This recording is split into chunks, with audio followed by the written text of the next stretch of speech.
They didn't fight for freedom. They fought for fame.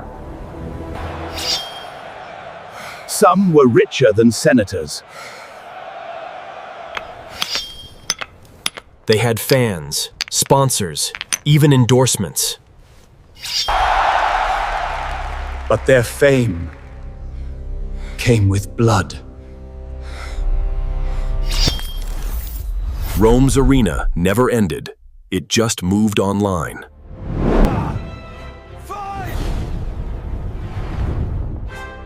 When you think of Roman gladiators, what pops into your mind? Blood, sweat, sand, and death at every swing. Not every fight ends in blood. Hollywood sure loves that image. From Gladiator to Spartacus, we've been sold a world where every duel ended in a dramatic, gory finale. But here's the shocking truth. The death toll wasn't nearly that high. Don't poke me in the eye, please. Most fights were carefully choreographed entertainment, designed to thrill the crowd without bankrupting the lanista, the trainer-owner in charge. Killing a gladiator was bad for business, plain and simple. Gladiators were expensive investments, often slaves or prisoners, but trained to perform, survive, and keep the audience on the edge of their seats. Picture it. Rome's version of a reality TV star, but with swords. Spare him! He is worth more alive! Sometimes the crowd's roar determined mercy, sometimes the emperor's thumb, and occasionally, yes, someone's head did roll. Entertainment is survival. Lose once, lose your sponsorship, and maybe your head. But far more often than Hollywood would have you believe, it was skill, spectacle, and showmanship, not constant carnage. So buckle up. Let's strip away the Hollywood hype, wade through the sand, and see what gladiator life really looked like.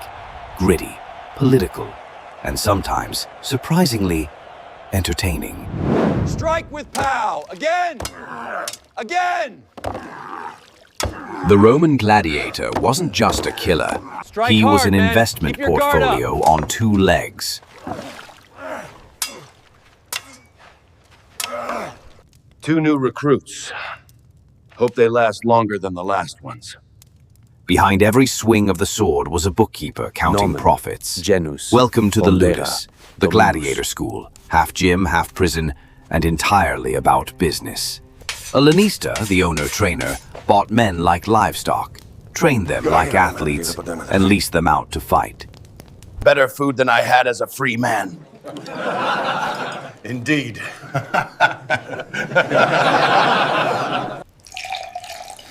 This will help with the pain.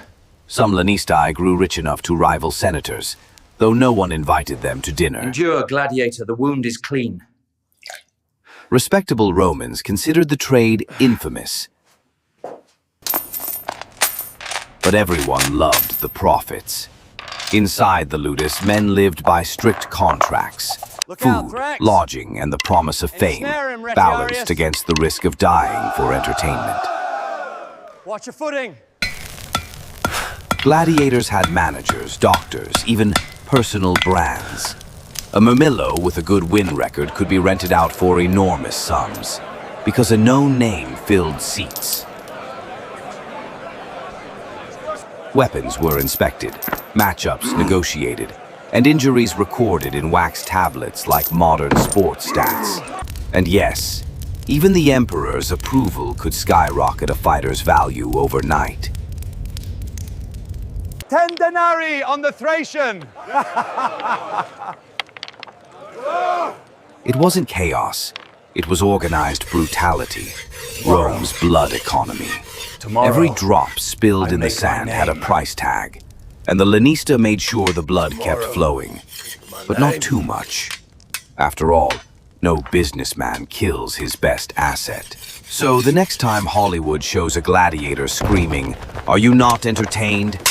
Remember, somewhere off-screen, an accountant was definitely saying, "I hope this fight's tax-deductible." In Rome, glory had a price.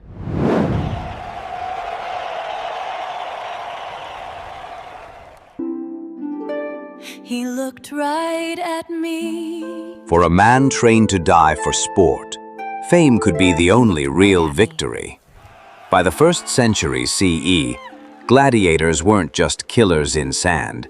They were Rome's celebrities. Welcome, esteemed patron, to the finest collection of Roman treasures. Make it out to Aurelia with love. Their faces appeared on mosaics, pottery, even oil lamps. They had fan clubs, endorsements, and groupies who carved their names on walls. Imagine walking down a Roman street and seeing graffiti saying, "Crescens, the heartthrob of Pompeii." Murmillo could crush a Thracian any day.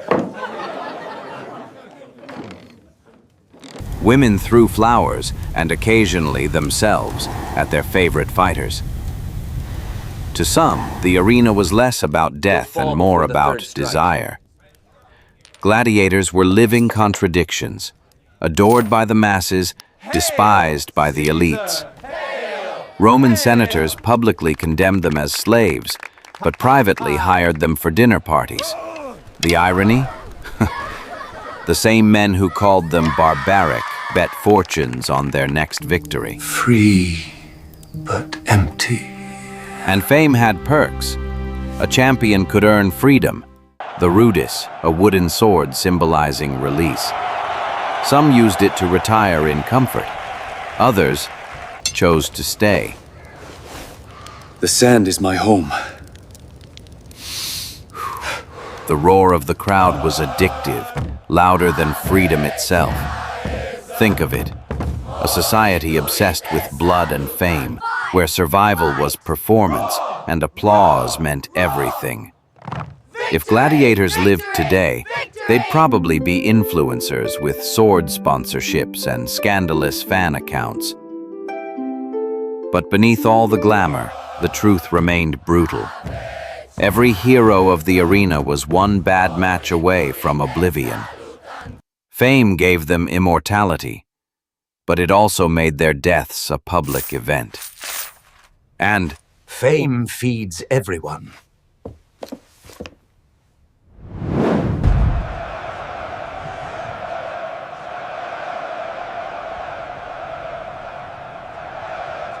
if the arena was a stage, the emperor was its producer, and the Roman crowd his audience of millions. Games in honor of our eternal emperor. Every drop of blood that hit the sand was part of a larger performance. Politics. Grand Games, sponsored by the emperor. Cheaper than a revolt.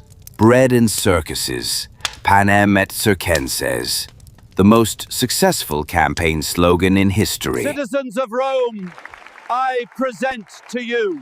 Give the people food, give them games, and they'll stop asking questions about taxes, wars, or corruption. When emperors faced scandal, rebellion, or empty treasuries, they opened the gates of the Colosseum. Nothing silenced anger like a new round of free entertainment. The roar of 50,000 spectators could drown out the sound of protest.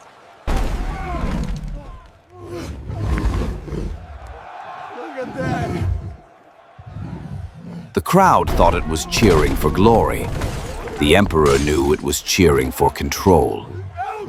Games became instruments of propaganda. Long live the emperor! Generals paraded captives before execution. A fine distraction, eh? Senators sponsored fights to win votes, and emperors staged exotic spectacles.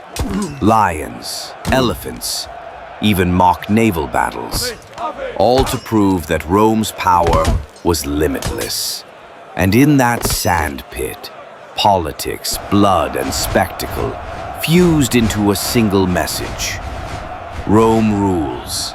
Rome provides. The taxes are too high. We can barely survive. They're taking everything! We barely have enough to eat. Rome decides.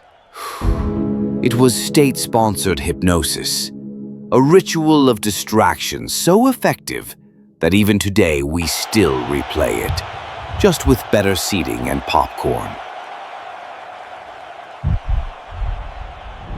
For nearly 7 centuries, the roar of the arena echoed through Rome, a heartbeat of empire measured in blood and applause. This cannot continue. The games will bankrupt us all.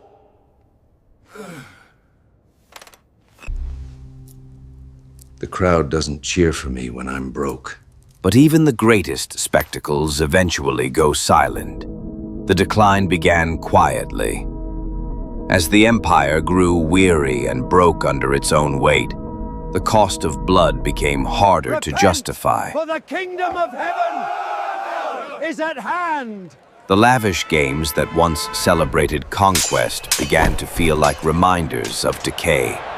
The same senators who once financed 100 fights now struggled to fund their own armies. Christianity's rise changed everything. A religion that preached compassion and the sanctity of life didn't exactly vibe with afternoon executions. By imperial decree, the gladiatorial games are abolished. By the 4th century, the moral tide had shifted. And for the first time, people began asking an unthinkable question. Should humans really kill each other for fun? In 404 AD, it finally ended. A monk named Telemachus leapt into the arena to stop a fight, and the crowd stoned him to death. The emperor, Honorius, horrified, outlawed the games soon after. Rome's last gladiators sheathed their swords, not in defeat, but in extinction. But echoes remain. In every stadium, every ring, every modern obsession with spectacle and violence, the spirit of the arena lives on. We may not watch men die anymore, but we still love to see them fall. Empires fall, but human nature doesn't.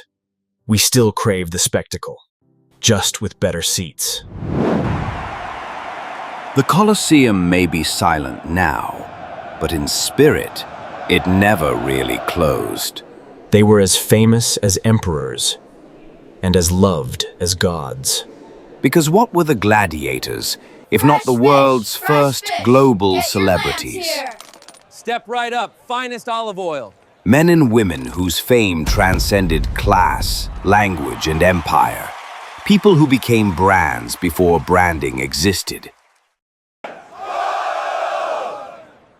Let them have games, Veyviud. It keeps And them what are quiet. today's sports leagues, fight nights, or viral stars, if not echoes of that same ancient hunger to witness courage, beauty, and pain in motion? Every roaring stadium, every flashing camera, every chant of a crowd is a descendant of Rome's amphitheater. The costumes changed. The instinct didn't. Humanity still loves to watch its heroes tested, bruised, and glorified. But there's a deeper lesson, too. Rome's games were a mirror of its soul. The spectacle distracted people from the cracks in their empire. Fame feeds the crowd now, time ribbon, not blood. Thank you. Thank you very much. Thank you. Bread and circuses, the politicians called it. Keep the crowds entertained and they won't ask questions. The arena's true power was never the fighters. It was the crowd. Sound familiar? Whether it's sports, streaming, or politics, we still live in the shadow of those marble arenas. Our spectacles may no longer end in blood, but they still trade in attention, outrage, and emotion. The modern gladiator doesn't wield a sword. He wields a microphone, a ball, or a camera. So the next time you watch a player rise, a fighter fall, or a crowd erupt in wild devotion. Remember this: the sand beneath their feet may have changed, but the arena never left us. It just got Wi-Fi. Humanity never stopped watching. We just changed the stage.